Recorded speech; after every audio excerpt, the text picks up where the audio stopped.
तो चलिए फिर एक नए वीडियो में बाबू आप लोग के बीच आ चुके हैं। जो भी विद्यार्थी लोग क्लास 11 का ठीक है इंटरनल एग्जाम दे रहे हैं तो उनके लिए लेकर आ चुके हैं हिंदी का ठीक है हिंदी का ओरिजिनल प्रश्न पत्र का आंसर की। तो आप लोग जितने विद्यार्थी क्लास 11 के इस बार इंटरनल एग्जाम दे रहे हैं तो सभी लोग वीडियो में अंत तक बनेंगे। आपका यहाँ से देख लेते हैं सारा वीडियो, तो आपका जो ऑब्जेक्टिव और सब्जेक्टिव का आपका एक भी प्रश्न नहीं छूटने वाला ठीक है। तो इस वीडियो में हम आप लोग को ऑब्जेक्टिव डिस्कस करने वाले ठीक है। ऑब्जेक्टिव का हम हिंदी का जो आंसर करवाने वाले, तो सभी लोग इस वीडियो को जरूर देख कर जाएंगे। और जितने भी छात्र छात्राएं देख रहे हैं सभी लोग अपने अपने मित्र के दोस्त के पास जरूर इस वीडियो को शेयर कर देंगे ताकि उन्हें भी हिंदी का जो आंसर की मिल सके ठीक है। और आप लोग को हम ये भी बताएंगे कि इसका आपको पीडीएफ कहां से डाउनलोड करना होगा ठीक है। इसका पीडीएफ चाहते हैं तो किस तरह से आपको डाउनलोड करना होगा, और इसके जस्ट आने वाले वीडियो में आपको सब्जेक्टिव आंसर की मिलने वाला है ठीक है। तो सभी दोनों वीडियो को विद्यार्थी लोग देख कर जाएंगे क्योंकि हिंदी का प्रश्न है आपके जो ओरिजिनल प्रश्न जो पूछा गया उसी का आंसर करवाएंगे ठीक है। तो देखिए यहाँ पे टाइमिंग दिया गया 3 घंटा 15 मिनट का आपका जो हिंदी का पेपर होगा वो 3 घंटा 15 मिनट का होगा और 100 मार्क्स का एग्जाम होगा बाबू ठीक है। तो सभी विद्यार्थी का सेम प्रश्न रहेगा, बस कुछ ही स्कूल में आप लोगों को चेंज मिलेगा। बाकी अधिकतर जो आपका बिहार में जो एग्जाम हो रही है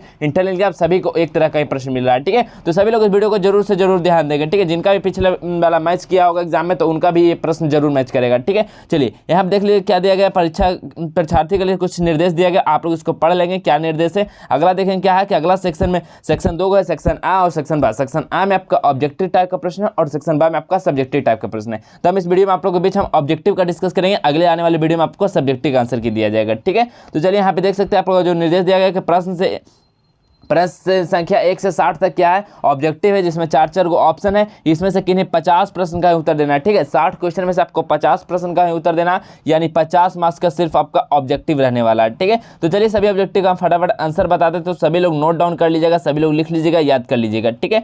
अगर आप लोग चाहते हैं कि इसका आंसर चाहिए तो आपको वेबसाइट हम बता देंगे, आप वहाँ से इसका आंसर की आप लोग डाउनलोड कर पाएंगे। तो चलिए क्या है, महादेवी वर्मा किस बात से संबंध है बताइए। महादेवी वर्मा है जो किस बात से संबंध है, तो कौन सा बात से संबंध है, तो छायावाद से संबंध है महादेवी वर्मा का ठीक है। महादेवी वर्मा कैसे थे, तो छायावादी थे ठीक है। ऑप्शन नंबर सी इसका सही जवाब हो जाएगा। अगला प्रश्न क्या है, गौरा किसका नाम है। जो गौरा नाम था वो गौरा किसका नाम था ठीक है। एक बैल का था या एक बिल्ली का था, एक बछिया का था या एक खरगोश का था। तो गौरा किसका नाम रखा गया था, तो गौरा एक बछिया का नाम रखा गया था बाबू ठीक है। याद आप लोग पढ़े होंगे बुक तो समझ रहे होंगे, गौरा किसका नाम था, एक बछिया का रखा गया था। तो ऑप्शन नंबर सी इसका सही जवाब हो जाएगा। अगला प्रश्न क्या है, गौरा किसके घर आई थी। गौरा जो है वो किसके घर आई थी गौरा, तो क्या हो जाएगा 3 का सही आंसर क्या, गौरा किसके घर आई थी। तो गौरा किसके घर आई थी बाबू, तो बहन के घर से आई थी ठीक है। गौरा किसके घर से आई थी, तो बहन के घर से आई थी। तो ऑप्शन नंबर बी इसका सही जवाब हो जाएगा। अगला प्रश्न क्या है, मंगर पाठ के लेखक निम्नलिखित में कौन है। जो मंगर पाठ लिखा गया है इसमें से इसके लेखक कौन है बताइए। मंगर पाठ के लेखक कौन है, तो मंगर पाठ के लेखक कौन हो जाएगा, तो राम वृक्ष बेनीपुरी क्या है, मंगर पाठ के लेखक है। तो ऑप्शन नंबर डी इसका सही आंसर हो जाएगा। मंगर पाठ के लेखक कौन है, राम वृक्ष बेनीपुरी। अगला प्रश्न को चलते हैं। अगला प्रश्न क्या है, मंगर की पत्नी का नाम था। मंगर की पत्नी का क्या नाम था ठीक है। मंगर की पत्नी का क्या नाम था बाबू, तो भौकोलिया नाम था ठीक है। याद रखिएगा भौकोलिया। ऑप्शन नंबर सी आपको जहां भी देखे 5 का भौकोलिया मार देना है ठीक है। तो ऑप्शन नंबर सी सही जवाब हो जाएगा। अगला प्रश्न है, मंगर किस रंग का था। जो मंगर जो था, मंगर कैसा था, गोरा था, सांवला था या काला कलूठा था, इनमें से कोई नहीं। तो मंगर कैसा था, तो मंगर एक काला कलूठा आदमी था ठीक है। तो ऑप्शन नंबर सी इसका सही आंसर हो जाएगा 6 का काला कलूठा था ठीक है।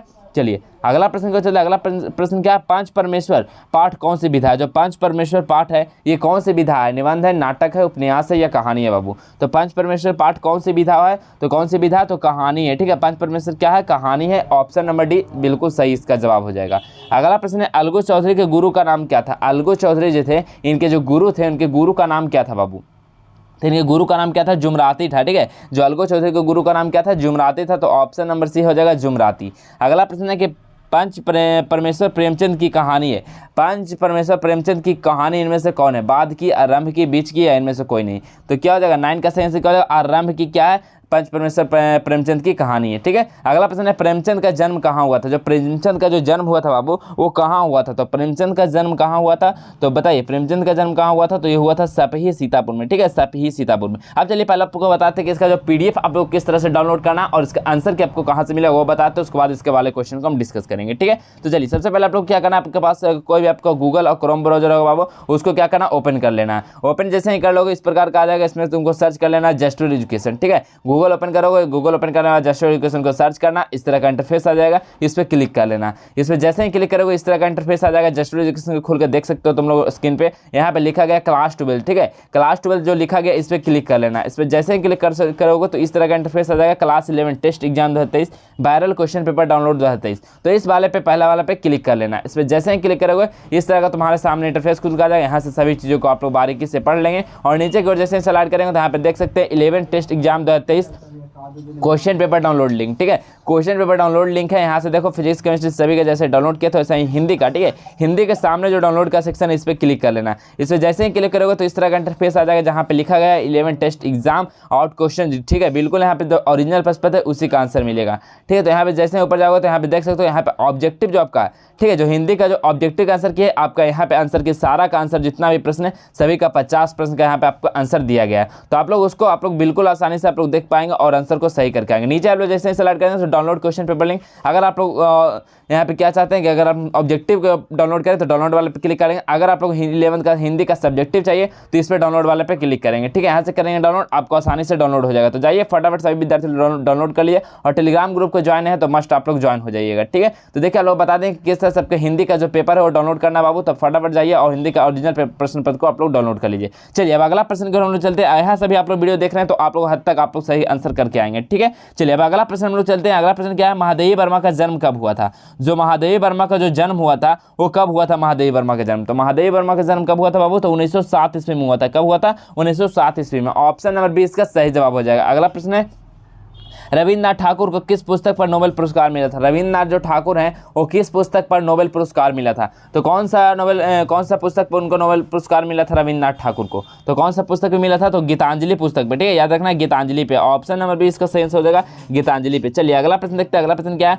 रविन्द्रनाथ ठाकुर ने किस विश्वविद्यालय की स्थापना की थी? जो रविन्द्रनाथ ठाकुर थे वो कौन सा विश्वविद्यालय की क्या किए थे? स्थापना किए थे। तो कौन सा विश्वविद्यालय की स्थापना किए थे? तो शांति निकेतन जो विश्वविद्यालय था इसकी स्थापना किए थे रविन्द्रनाथ ठाकुर। तो ऑप्शन नंबर 6 का बिल्कुल सही आंसर हो जाएगा। अगला प्रश्न है कि कविवर रविन्द्रनाथ ठाकुर निबंध के लेखक है कौन?